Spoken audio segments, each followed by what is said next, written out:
mengerti ini, wahai para kekasih Tuhan. Karena dunia sekarang adalah dunia yang penuh kebingungan, penuh rupa-rupa angin pengajaran yang menipu jemaat yang lugu-lugu, yang gerejanya tidak rutin, tidak mau mendengarkan secara baik. Waktu di gereja dia sibuk main HP, tidak mendengarkan khotbah dengan baik, tapi dia teliti mendengarkan YouTube. Jadi kalau dengar khotbah di gereja dia celingu-celingu, tapi kalau dia dengar para pengajar sesat kok dia betah. Makanya saya heran juga nih, ini domba atau kambing? Tantangan yang kita hadapi, wahai rekan-rekan pelayan, itu tidak gampang di zaman ini. Kita dituntut untuk makin pintar, makin berhikmat, dan makin berbijaksana, dan makin berani untuk menyebarkan panji-panji Injil Tuhan Yesus Kristus. Ingat, tidak boleh jatuh dari tangan saudara. Harus tetap berkibar di tanah laut ini. Harus. Dan Tuhan memandangkan itu kepada Germita. Misi itu tidak boleh bergeser dari misi Germita di tanah laut ini. Yesus adalah Tuhan yang sejati. Yesus adalah the true Lord of Israel. Yesus adalah Allah Israel yang sejati, yang telah berinkarnasi menjadi manusia. No, saya tidak bisa menyatu dengan kamu secara iman.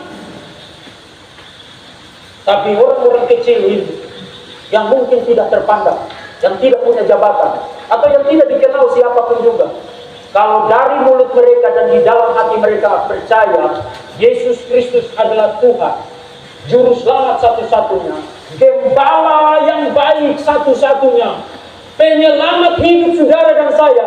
Kalau saudara mengaku itu, saudara adalah saudara-saudari seiman saya. Itu kesatuan. Jadi kalau kita mau bicara kesatuan, kita harus mulai dari teologi dulu. Jangan mulai dari macam-macam. Harus dari teologi, harus dari kristologi dulu. Tuhanmu siapa? Itu bicara tentang kesatuan yang sejati. Jadi kesatuan tidak boleh membuat kita tidak punya identitas. Orang yang kehilangan identitasnya demi kesatuan adalah orang yang bodoh. Itu kompromi. Itu bukan kesatuan yang sejati.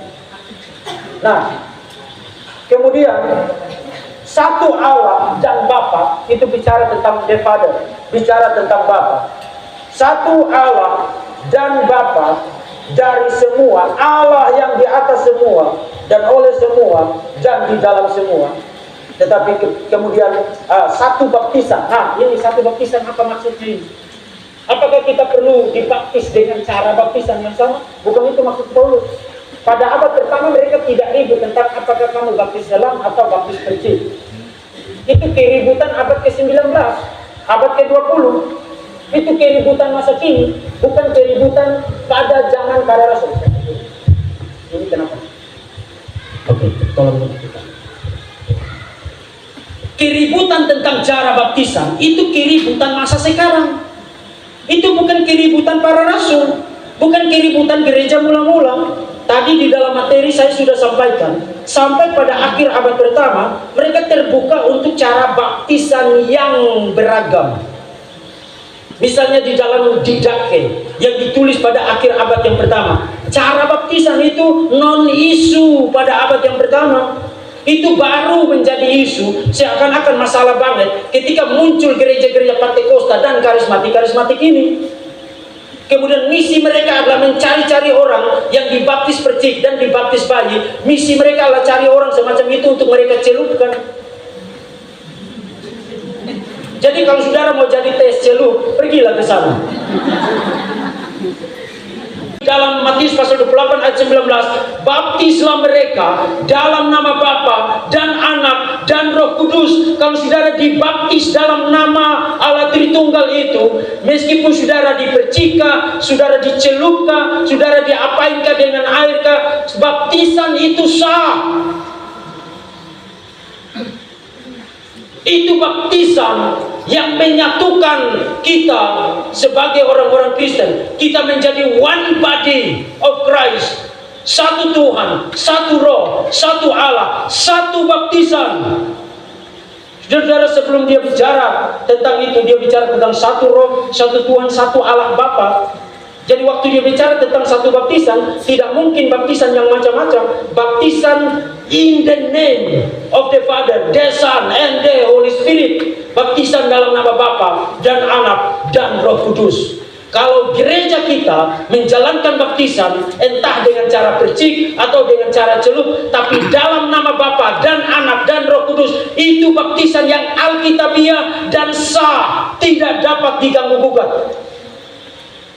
Ini kita perlu tegaskan supaya kita jangan menyerah dengan berbagai macam propaganda tidak berdasar. Oh, kalau kamu mau meneladani Yesus harus baptis selam. Hah? Siapa yang kasih tahu kamu itu? Oh Pak, karena bahasa Yunaninya baptizo itu berarti selam. Tidak, saya dosen bahasa Yunani.